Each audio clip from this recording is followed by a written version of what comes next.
있는 슈가맨이라는 프로그램 영상입니다. 그룹 7공주는 2004년에 데뷔해 어린 나이로 구성된 멤버들로 깜찍함과 특유의 순수한 음악으로 많은 대중들의 사랑을 받았습니다. 이처럼 대중음악은 시간이 지나도 사람들에게 기억되며 그 시대에 따라 함께 변화하고 있습니다.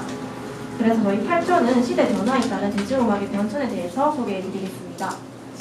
본문에 들어가기 전에 잠깐 음악 플레이어의 변천에 대해서 설명해드리겠습니다. 저희의 첫 번째 우리나라의 음악 플레이어는 바로 축음기와 레코드판입니다. 흔히 LP판이라고 부르는 레코드판을 축음기에 결합시켜 소리를 내는 원리를 가지고 있는데요. 개화기가 일제강점기 때부터 수입이 많이 시작되기 시작했고 7, 80년대까지 사용을 했습니다. 그리고 그 후에 70년대 말이 되어서 축음기보다 음질이 낮지만 조작이 쉽고 녹음이 가능하며 휴대도 가능한 콤팩트 카세트가 등장했는데요. 이것은 뮤직 플레이어 산업에 큰 혁신을 불러일으켰습니다. 79년도에 소니사에서 워크맨을 개발하고 후에 삼성이 마이마이를 출시하게 됨으로써 유사한 제품이 끊임없이 만들어졌습니다. 그 후에 시간이 지나고 CD 플레이어라고 흔히 부르는 콤팩트 디스크가 등장해 뛰어난 음질을 자랑하며 워크맨과 무한한 경쟁을 펼쳤습니다. 시간이 지난 후에 MP3 플레이어가 등장하게 됐는데요. 96년도에는 오디오 하이웨이사에서 처음 발명을 했지만 상용화하는 데는 실패를 했고 거의 98년도에 한국의 세안정보 시스템에서 MP맨이라는 최초의 MP3 플레이어를 세계 최초로 상용화시키는 데 성공하였습니다. 이와 관련된 영상도 하나 보시고 가겠습니다. 이는 후에 플래시 메모리 값이 하락함으로써 생산이 용이해지기 시작했고 다양한 MP3 제품이 보급될 수 있었습니다. 그리고 지금 현재 저희는 음악을 자유롭게 저장하고 공유할 수 있는 스마트폰을 사용하고 있습니다.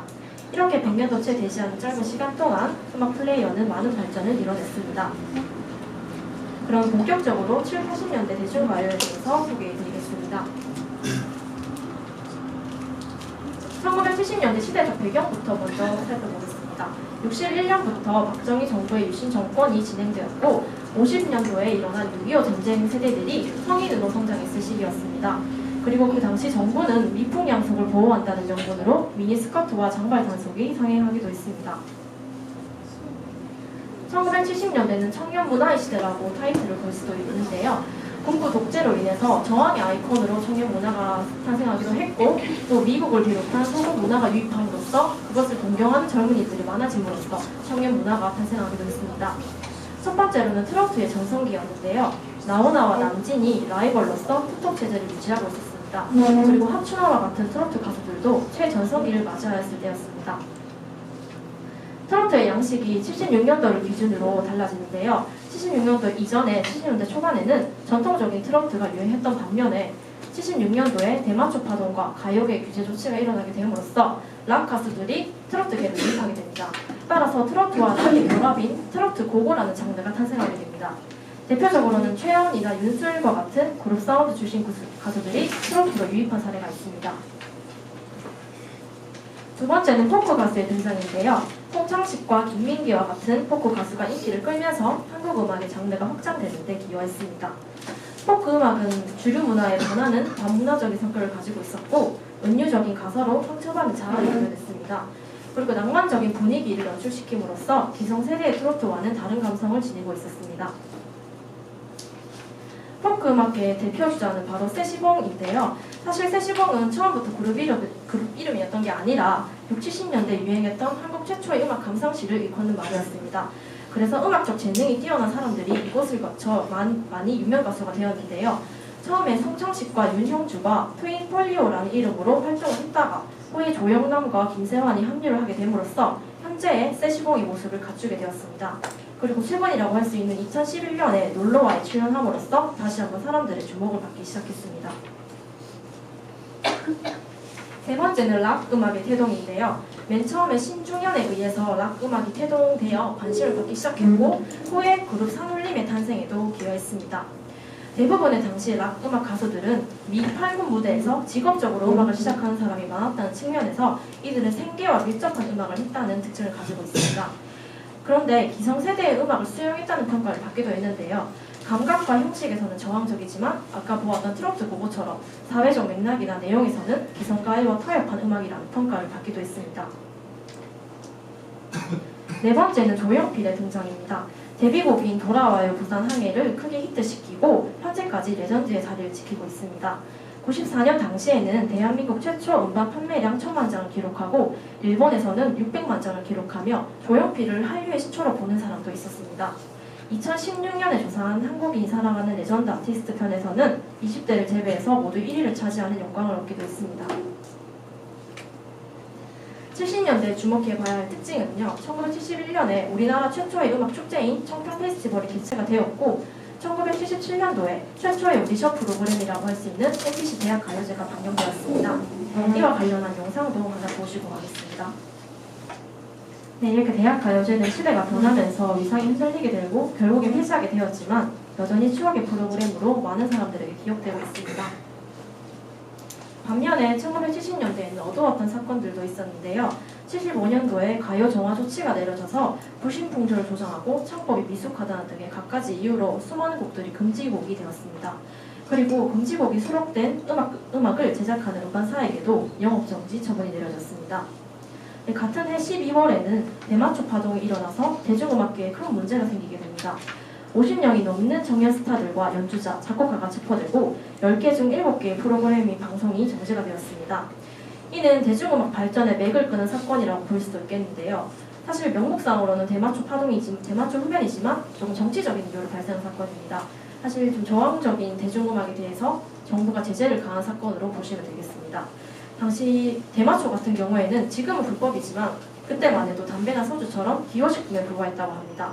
하지만 갑자기 예고도 없이 단속을 시작해서 많은 청년 가수들을 잡아들인 사건입니다. 다음 80년대인데요. 1980년대는 여러분도 알다시피 5.18 광주 민주화운동과 6월 항쟁으로 인해서 다사다난한 시대상을 가지고 있습니다. 박정희 정권이 내려오고 나서 전두환 정권이 대한민국 제5공화국을 시작했고요. 또 반면에 86년도에 서울 아시안게임과 88 올림픽이 성공적으로 개최됨으로써 세계 속에서 우리나라의 국위 선양을 하는 데 큰 기여를 했습니다. 80년대는 대중적 취향이 본격적으로 태동하던 시대였습니다. 당시 정권은 현실 비판적인 대중문화에 대해서는 철저히 탄압을 했지만 소비지향적인 대중문화는 오히려 부추기는 정책을 펼쳤습니다. 따라서 소비적 대중문화가 크게 성장할 수 있는 시대였습니다. 80년대는 전반적으로 장르가 다양한 시대였습니다. 트로트는 60년대에 비해서는 미세가 약해졌지만 여전히 주현미와 신수봉과 같은 가수들이 인기를 끌었고 특히 올림픽이 개최함으로써 자유의 물결이 흘려 들어오고 따라서 트로트가 도시의 유흥공간이나 밤문화를 표현하게 하는 모습으로 변해서 지금의 트로트가 성인가요라고 불리는데 일조했습니다. 그리고 본격적으로 발라드라는 장르가 등장했습니다. 발라드의 처음 시작을 보는 관점은 전문가들마다 다르긴 한데 저희 조사한 바로는 이용에 잊혀진 계절이 발라드의 시초로 볼 수 있고 그 후에 이광조의 가까이 하기엔 너무 먼 당신과 유자의 사랑하기 때문에가 발라드 곡으로 큰 인기를 끌었습니다. 또 새롭게 떠오르는 장르는 댄스 음악이었습니다. 서구 문물의 유입과 함께 컬러 TV의 등장으로 인해서 댄스 음악은 호황기를 맞이했습니다. 그리고 김한성과 박남정, 소방차와 같은 하이틴 스타와도 맞물려 큰 열풍을 불러일으켰습니다. 80년대의 특이점은 바로 10대 청소년들의 부상입니다. 1982년도에 야간 통행 금지가 해체되고 중고생들의 두발과 교복이 자유화되고 특히 본고사가 폐지됨으로써 10대 청소년들이 대중문화에 대한 관심이 증가하고 자신이 지지하는 스타를 구매하기 시작합니다. 따라서 1980년대 대중음악이 성장한 곡을 10대 청소년으로 보는 관점이 있습니다. 또한 2008년에 조사한 한국 대중음악 100대 명반에서는 1980년대 작품이 36장으로 가장 많은 수를 차지했고 최근 2018년 조사에서도 여전히 7080 음악이 대다수를 차지하고 있었습니다. 다음 90년대부터 발표하도록 하겠습니다. 이어서 1990년대의 대중음악에 대해서 발표하겠습니다. 먼저 시대적 배경을 살펴보면 1980년대의 경제 호황이 90년대 중반까지 이어졌고 한국에서 가장 인구가 많은 구간인 베이비붐 세대의 자녀 세대가 본격적으로 경제활동을 하면서 소비의 규모가 더욱 커진 시기이며 셀러리맨 월급이 처음으로 100만 원을 넘어선 시대입니다. 95년에는 국내 총생산이 세계 11위가 될 시기이며 96년에는 아시아에서 두 번째로 OECD 회원국이 된 시기입니다. 정치적인 면을 보자면 93년 2월 노태우 대통령 퇴임 후 김영삼 정부가 들어서며 군정의 전제가 어느 정도 척결되는 등의 변화가 있었던 시기였습니다. 따라서 90년대는 한국인의 삶과 가치관이 가장 크게 변화한 시기였다고 할 수 있는데요. 민주주의의 경제적 풍요, 휴대전화 등 정보기기의 보급의 발전 쪽에서 라이프 스타일이 달라진 시기입니다. 이 시대 청년을 지칭하는 단어인 X세대라는 단어도 등장했습니다. X세대는 우리에게 친근한 단어일 수도 있는데요. 아이유의 뮤직비디오에도 등장하고 건축학개론을 패러디한 무한도전의 개그학개론 특집에서도 등장하는 이 용어는 91년 캐나다 작가 더글라스 코플랜드가 소설 X세대에서 처음 사용했고 이전 세대들과 분명히 다른 특성이 있지만 한마디로 정의할 용어가 없다는 뜻으로 미지수 X를 붙여 새로운 세대를 지칭하게 됐습니다. 우리나라에서 X세대라는 말은 사진 속 이병헌이 광고한 93년 화장품 트윈엑스 남성 화장품 광고에서 사용되면서 널리 사용되게 되었습니다. X세대의 특징은 개인적, 탈정치적, 소비 지향적인 성격과 나 자신에 대한 중요성을 강조한다는 점이 있습니다. 삶의 질에 관심이 증가하며 자연히 문화 욕구가 증가하게 되는 시기에 맞물려 신세대 문화가 만들어진 것입니다. X세대에 대한 이야기를 마치고 90년대의 대중음악의 특징에 대해서 알아보겠습니다.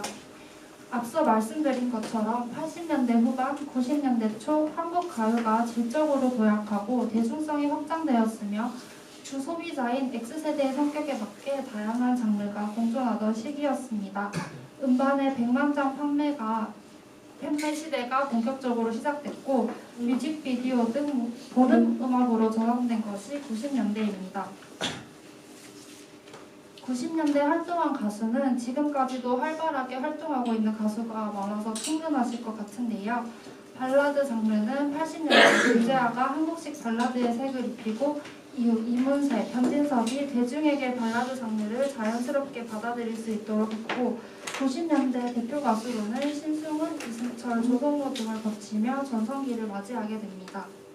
힙합 장르로는 최초로 힙합을 선보인 인물에 대해서 논란이 많지만 현진영, 서태지와 아이들, 주스로부터 시작되었다고 보여지며 이들의 힙합이 진우션으로 이어지게 됩니다.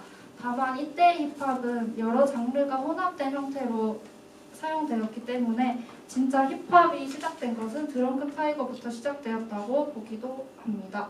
댄스 장르는 다양한 가수들이 사용했으며 대표 가수로는 90년대 중반 이후 등장한 엄정화, 김현정, 서찬희 등이 있습니다. 전체적인 가수 얘기를 해봤는데요. 이어서는 90년대를 대표하는 세 가지 아이콘 가수를 만나보려고 합니다. 첫 번째 가수는 신승훈입니다. 발라드의 황제라고도 불리는 신승훈은 데뷔 음반부터 밀리언셀러를 달성했고 KBS 가요 톱10 5주 연속 1위로 골든컵과 함께 골든디스크상도 신인상이 아닌 바로 본상을 수상했습니다. 언론에서 최초로 국민가수라는 호칭을 쓰기도 한 이 신승훈은 한국 가요 음반 역사상 최대 기록인 총 누적 판매량 1,700만 장의 기록을 보유하고 있습니다. 그럼 응답하라 1988에 신승훈이 대상 수상하는 장면이 나오는 짧은 영상 보고 다음 내용 넘어가겠습니다. 다음 가수로 넘어가서 90년대를 상징하는 문화의 아이콘이라 하는 서태지와 아이들에 대해서 알아보겠습니다.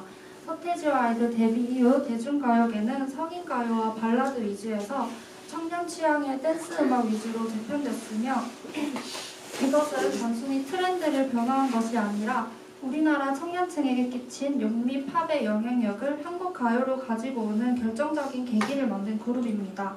한국어는 구조상 랩이 불가능하다는 전문가들의 의견을 무너뜨리고 댄스와 랩을 대중화시키고 여러 장르를 도입하며 매 앨범 새로운 장르를 이용한 그룹입니다.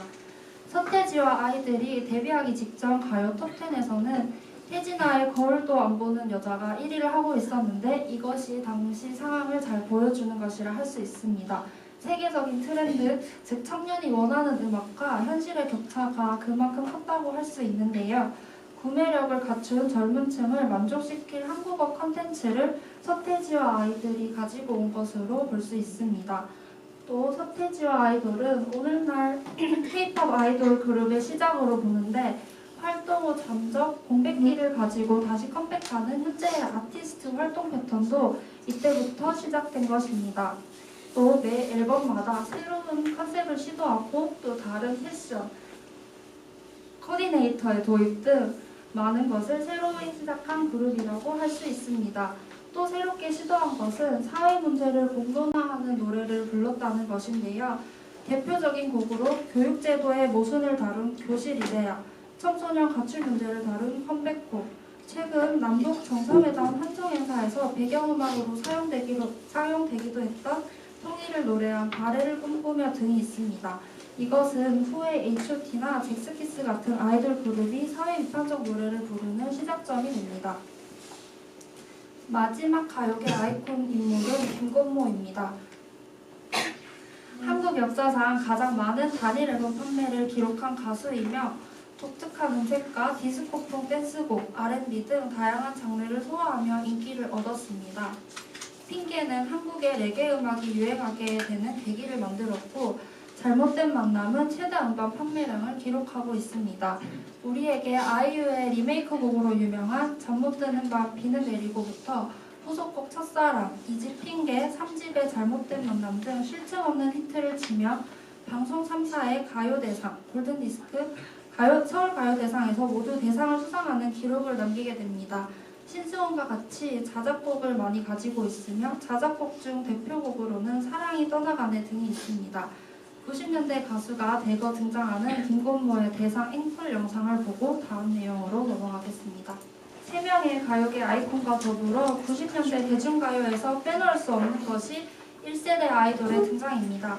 서태지와 아이들 이후 그룹 문화에 대한 형성이 시작됐고 듀스 등 몇몇 보이그룹이 팬덤을 형성하며 시작된 아이돌 그룹 문화는 서태지와 아이들이 해체한 96년 H.O.T가 데뷔하면서 본격적으로 시작됐습니다.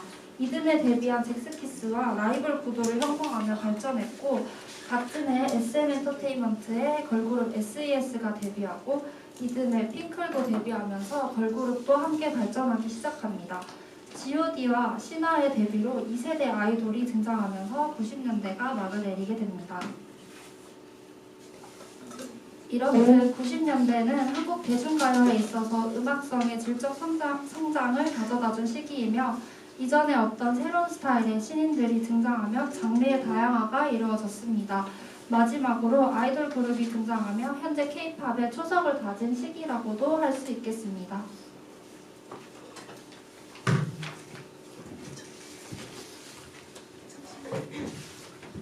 네, 안녕하세요. 지금부터 2000년대 발표를 시작하겠습니다.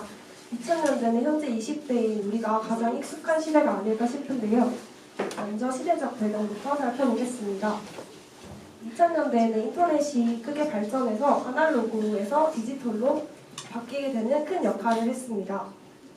인터넷의 발달로 미니홈피나 블로그, 유튜브 같은 개인의 생각을 담을 수 있는 공간이 생기면서 일반 사람들이 문화나 사회 방면에 참여하는 일이 많아졌고 대표적으로는 촛불 집회같이 시민들이 함께 참여해서 생기는 현상이 발생했습니다. 그리고 이때는 한일 월드컵이 열리면서 많은 사람들이 함께 열광하기도 했는데요. 윤도현 밴드나 싸이 같은 가수들이 월드컵 응원가를 부르면서 크게 인기를 얻기도 했습니다. 마지막으로는 얼짱 몸짱 열풍이 불면서 예쁜 얼굴과 멋진 몸을 내세우는 가수가 등장하기도 했습니다. 2000년대에는 다양한 장르가 유행했던 시기라서 초, 중, 후반으로 나눠서 설명을 드릴 텐데요. 2000년대 초반은 먼저 발라드가 유행을 했습니다. 특히 조성모, 신승훈, 임창정, 임재범 등의 남성 솔로 가수가 90년대에 이어서 많은 인기를 얻었고요. 조성모는 단순한 음악과 춤이 가미된 뮤직비디오가 아닌 스토리가 있는 드라마형 뮤직비디오를 처음 선보인 가수인데요. 그 뮤직비디오의 주인공으로 출연하면서 얼굴을 대중들에게 각인시키는 계기가 되었습니다. 두 번째는 1세대 아이돌의 침체기입니다. 아이돌 전성기였던 90년대 후반 H.O.T와 잭스키스를 이어 신화와 G.O.D 등 1세대의 마지막 아이돌이 등장했습니다.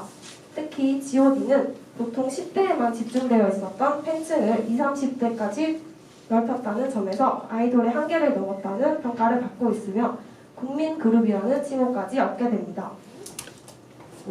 이 시기를 기점으로 해서 많은 1세대 아이돌들이 해체를 했고 더 넓은 다양한 장르의 음악이 인기를 끌기 시작했습니다. 세 번째는 R&B 장르의 유행입니다. 90년대에 유영진 그리고 솔리드의 김조한 등이 처음 선보인 R&B라는 장르가 더 대중적으로 유행한 시기가 바로 2000년대인데요. 대표적인 가수로는 브라운 아이즈, SG 워너비, 빅마마, 그리고 희성, 플라이 투 더 스카이 등이 있습니다. 대표곡으로는 요즘에 들어도 전혀 촌스럽지 않은 브라운 아이즈의 벌써 1년, 그리고 SG 워너비의 살다가 등이 있습니다. 이 시기에는 아이돌보다 남성 보컬 그룹이나 여성 보컬 그룹, 그리고 솔로 가수가 많이 나왔고 특히 SG 워너비의 소울이 창법은 큰 인기를 얻었습니다. R&B 장르를 잘 보여주는 영상 하나를 준비했는데 함께 보고 오시겠습니다. 공개사인까지만 보도록 하겠습니다. 희성은 그루브 있는 노래와 표정 그리고 중간중간 애드립을 보여주면서 R&B라는 장르를 저희에게 더 친숙하게 보여줬습니다. 다음은 중반으로 넘어가서 설명을 드리겠습니다. 이 시기는 혼성그룹과 솔로 가수의 인기가 높았는데요. 먼저 솔로 가수를 살펴보면 이효리, 장나라, 보아 등의 여성 솔로 가수가 등장했고 이효리를 시작으로 해서 채연, 윤희 등의 섹시 컨셉의 여성 솔로 가수가 많이 탄생하기도 했습니다. 또한 남성 솔로 가수로는 B7 등의 댄스 장르를 주로 하는 남성 가수와 김종국과 같은 발라드를 주로 하는 가수가 인기를 얻기도 했습니다. 그리고 이때부터는 몸짱, 얼짱 열풍이 시작되면서 김종국, 비와 같은 몸짱 스타가 주목받기도 했습니다. 그리고 신나는 음악을 주로 하는 코요테, 그리고 타이푼, 거북이 등의 혼성 그룹이 인기를 얻기도 했습니다. 두 번째는 1세대 아이돌에 이은 2세대 아이돌의 등장인데요. 먼저 아카펠라 그룹으로 시작했던 동방신기는 데뷔곡 허그에 이어 라이징 선, 오 정반합 등을 히트시키면서 많은 팬층을 확보했습니다. 이들은 우리나라뿐만 아니라 일본에도 진출하면서 보아와 함께 한류 시장을 개척하는 큰 역할을 했습니다. 이후 동방신기의 대항마로 WS501 그리고 빅뱅 등이 등장하면서 본격적인 아이돌 2세대가 시작되었습니다. 그가 남성들의 큰 지지를 얻으면서 많은 인기를 끌었습니다. 버즈는 특히 남성들의 노래방 애창곡을 만들어내기도 했는데요. 버즈와 관련된 영상 하나 공개했습니다. 아시겠지만 버즈의 명곡 가시의 제목을 가시남새라고 표기하는 큰 실수를 해서 많은 사람들에게 욕을 먹었다고 합니다. 아무튼 버즈의 노래 가시는 많은 남성들의 인기를 얻으면서 노래방 애창곡 순위 5위에 오르기도 했습니다. 다음은 힙합의 대중화인데요. 힙합이라는 장르가 한국에 대중화된 것은 서태지와 아이들 그리고 트렁크 타이거의 영향이 컸습니다. 힙합이 조금은 낯설게 느껴질 수도 있는 우리에게 힙합이라는 장르를 댄서너블하게 표현하면서 대중화시킨 가수가 바로 에픽하이인데요. 대표곡으로는 플라이와 러브 등이 있습니다. 또한 2000년대에 들어와서 젊은 층에게는 큰 인기가 없었던 트로트가 인기를 얻기 시작했습니다. 기성세대들만이 즐긴다는 편견을 가지고 있었던 트로트라는 장르를 젊은 세대도 함께 즐길 수 있도록 한 가수가 바로 장윤정이었습니다. 장윤정은 20대 중반의 나이로 트로트 가수라고 하기에는 조금 젊은 나이였는데 어머나로 큰 히트를 얻으면서 트로트라는 장르를 더 이상 기성세대들만의 전유물이 아닌 모든 사람들이 즐길 수 있는 장르로 인식을 변화시켰습니다. 이후로 박현빈, 박상철 등의 트로트 가수가 나오면서 인기를 얻기도 했습니다. 지금부터는 2000년대 후반을 살펴볼 텐데요. 2000년대 후반에는 2세대 아이돌이 전성기가 이어졌습니다. 2000년대 중반부터 시작되었던 2세대 아이돌의 열풍이 더욱 활성화되었는데요. 원더걸스, 카라, 소녀시대와 같은 걸그룹이 등장했고 빅뱅, 2PM, 샤이니와 같은 보이그룹의 인기도 높아졌습니다. 또한 조금 변형된 아이돌의 형태로 밴드 음악과 아이돌을 합한 밴드형 아이돌 FT 아일랜드가 등장하기도 했습니다. 2세대 아이돌은 외모뿐만 아니라 실력까지 겸비해서 기존의 아이돌은 노래를 못한다는 편견을 깨주기도 했고 동방신기, 빅뱅, 카라 등과 같은 아이돌의 해외 진출이 성공적으로 이루어지면서 K-팝 문화를 전파시켰습니다. 또한 이때부터는 각 아이돌의 팬덤 문화가 형성되면서 현재까지 이어져 오고 있는 양상입니다. 2008년에 가장 인기 있는 걸그룹과 보이그룹이 콜라보를 형성하기도 했는데 잠깐 콜라보 영상을 보고 오겠습니다. 이들은 뱅걸이라는 수식어로 팬들 사이에서 망명이 일기도 하고 이들을 대상으로 한 팬픽도 생길 만큼 큰 인기를 얻은 빅뱅과 원더걸스였습니다. 다음은 인터넷의 발달로 인한 개인 미니홈피의 유행입니다. 2000년대 중후반에 싸이월드 미니홈피가 크게 유행을 하면서 자신의 미니홈피를 꾸미는 BGM으로 적합한 노래들이 인기를 얻었는데요. 가수의 얼굴은 몰라도 노래는 안다는 프리스타일의 Y, 그리고 키네틱 플로우의 몽환의 숲, 다비치의 사랑과 전쟁, 에이트의 심장이 없어 등의 노래가 인기를 얻었습니다. 또한 2006년에 시작했던 무한도전을 기점으로 리얼 버라이어티 예능 프로그램이 인기를 얻으면서 그에 출연하는 연예인의 인기도 더불어 높아졌습니다. 이것은 대중음악에도 영향을 미쳤는데요. 대표적으로는 2007년 높은 시청률을 자랑하던 1박 2일의 출연자 MC몽과 이승기를 들 수 있습니다. 그중 MC몽은 서커스와 죽을 만큼 아파서 등 1박 2일에 출연한 뒤 높아진 인기와 더불어 다양한 음악 활동을 하면서 인기 예능의 홍보 효과를 톡톡히 보았습니다. 지금까지 살펴본 2000년대 대중음악의 전체적인 특징을 정리하고 다음 발표로 이어가도록 하겠습니다. 먼저 음반 시장의 침체인데요. 2000년대부터는 MP3라는 플랫폼이 발달하면서 음반보다는 음원 형태의 음악을 사람들이 더 많이 찾게 되었습니다. 그래서 음반 시장이 축소하는 측면이 보여졌습니다. 그리고 아이돌이 크게 인기를 얻게 되면서 그 아이돌을 관리하는 대표적인 기획사들이 몇 개로 압축되었는데요. 3대 기획사라고 불리는 SF, YG, JYP를 축으로 거대 기획사의 영향력이 증가했습니다. 주로 댄스나 발라드를 중심으로 솔로 가수나 그룹 형태의 가수 형태에서 다양한 장르를 구사하는 여러 가수들이 등장하면서 이전보다 가수 형태가 더 다양해졌습니다. 2000년대부터 나온 아이돌들은 10대를 포함한 전반적인 대중의 인기를 얻게 되면서 대중음악을 향유하는 연령층이 낮아지게 되었고 이들을 중심으로 한 팬덤 문화가 크게 발전하게 되었습니다. 왼쪽의 사진은 팬덤 문화를 볼 수 있는 대표적인 사례인데요. 칵테일 족보는 동방신기의 팬클럽인 카시오페어, 그리고 WS501의 팬클럽인 트리플S, 슈퍼주니어의 팬클럽인 L2를 합쳐서 칵테일 족보라고 표현을 했고 그 밑으로는 다 각 팬덤들의 연관성을 족보처럼 엮어서 재미있게 표현했습니다. 이상으로 2000년대 대중음악을 마치고 2010년대를 진행하도록 하겠습니다. 마지막 순서로 2010년대에 대해 설명해드리겠습니다. 2010년대 대중음악 키워드를 간단하게 정의하자면 아이돌, 힙합, 인디입니다. 먼저 아이돌 음악에 대해서 먼저 이야기해보겠습니다. 아이돌은 주로 청소년과 청년에게 가장 높은 인기를 얻는 연예인을 말합니다. 아이돌의 사전적 의미는 영어로 우상, 스타, 존경받거나 사랑받는 사람을 뜻하며 가수, MC, 뮤지컬 배우, 영화 배우 등 연예계를 포함한 사회의 다양한 분야에서 활동하기도 합니다. 1990년대부터 2000년대까지 팬덤 문화의 등장으로 이 기간 이후 아이돌 음악이 주류 음악으로 자리 잡게 되었습니다. 간단한 가수로 예를 들자면 다들 아시는 트와이스, 엑소, 방탄소년단, 빅뱅 등입니다. 1990년대 이후 힙합은 전 세계 젊은이들에게 지지를 받으며 보다 자유롭고 열린 감각의 음악, 댄스, 패션, 노래 등으로 재창조되었고 이에 따라 힙합 스타일이라고 하는 것이 등장하였습니다.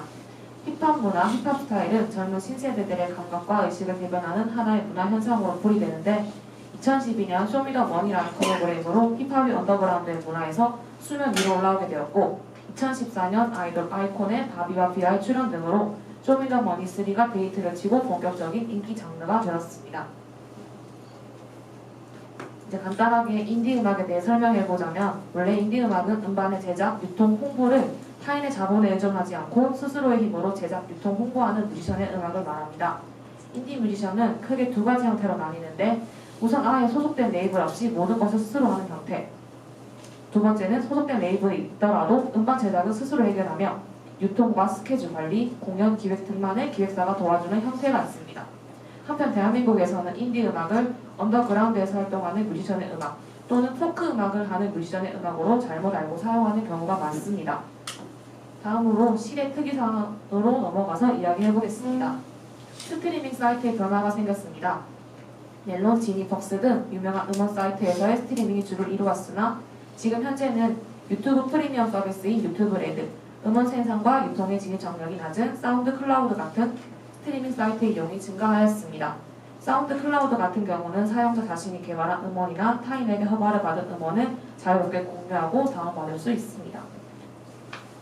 다음으로는 비주류 음악의 대두가 두 번째 특징인데요. 2010년에 들어서 인디 음악, 힙합이라는 비주류 장르의 음악이 주류가 되었습니다.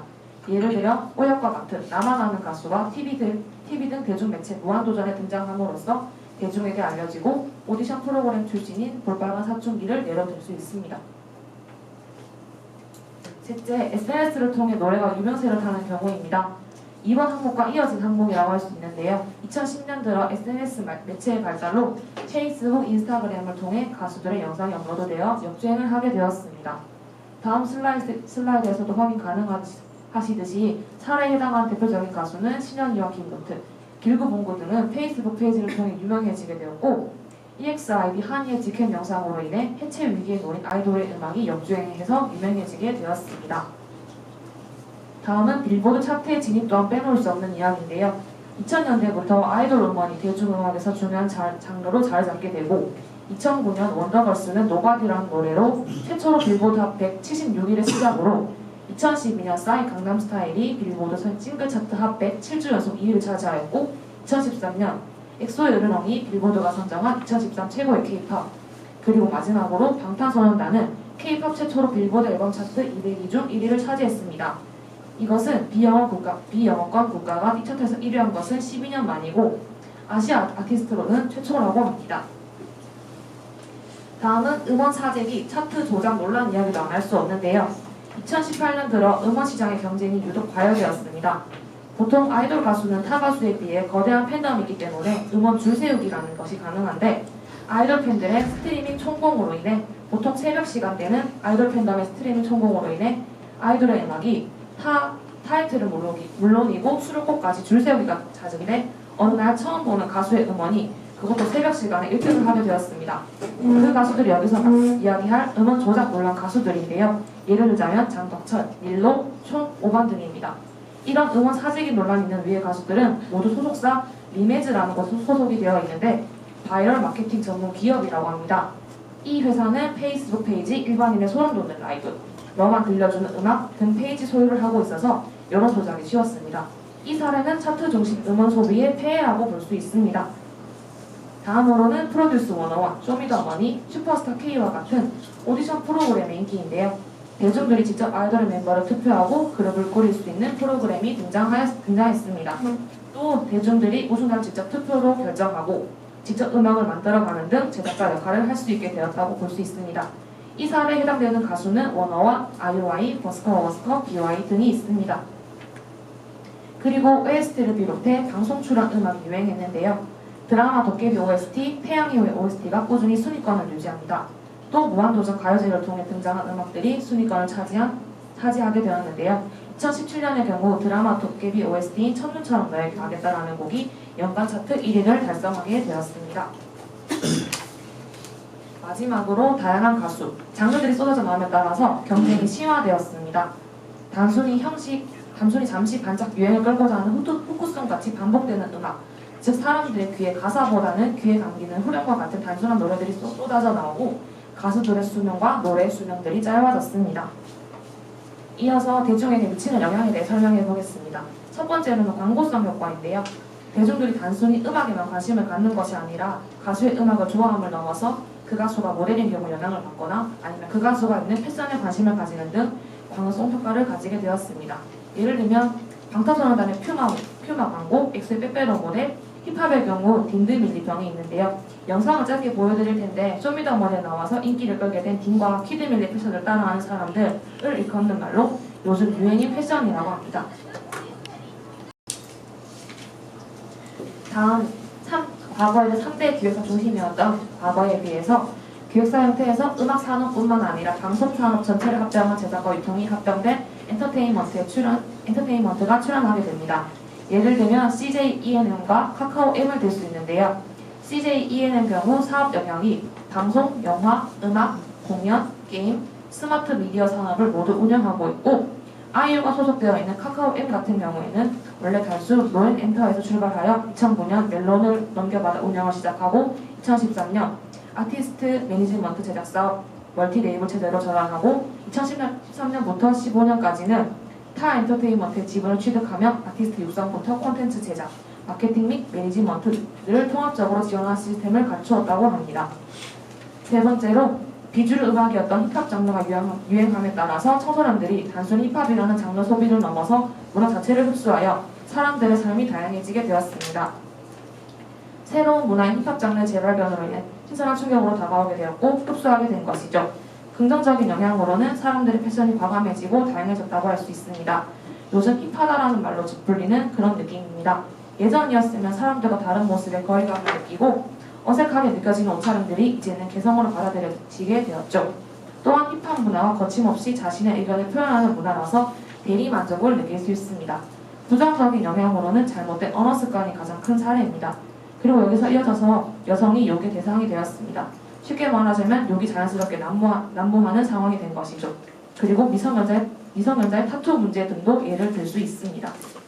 마지막으로 정리하는 느낌으로 전망에 대해서 이야기하자면 첫 번째로 TV 프로그램과 같은 대중매체 플랫폼 변화에 맞게 음악 장르의 유행이 변화하게 되었습니다. 쇼미더머니가 힙합 문화를 주류 장르로 만들었다시피 대중매체 플랫폼에 따라서 음악 장르의 유행하는 양상이 변화할 수 있습니다. 두 번째는 음악 장르에 대한 향유층의 다양성이 증가하게 되었습니다. 예전에는 아이돌 팬덤층이 10대가 대다수였다고 하면 지금은 40, 50대 아주머니 팬층도 늘어나면서 연령층과 같은 향유하는 대중의 경계가 허물어지고 다양해졌다는 말입니다. 마지막으로 일반인이 가요 창작에 접근하는 방식이 쉬워졌습니다. 사운드 클라우드처럼 일반인이 음원을 제작하고 공유하는 매체가 만들어짐에 따라 일반인도 가요 창작의 기회를 얻고 대중들 또한 쉽게 가질 수 있게 되었습니다. 마무리하며 마지막 순서인 퀴즈로 넘어가겠습니다.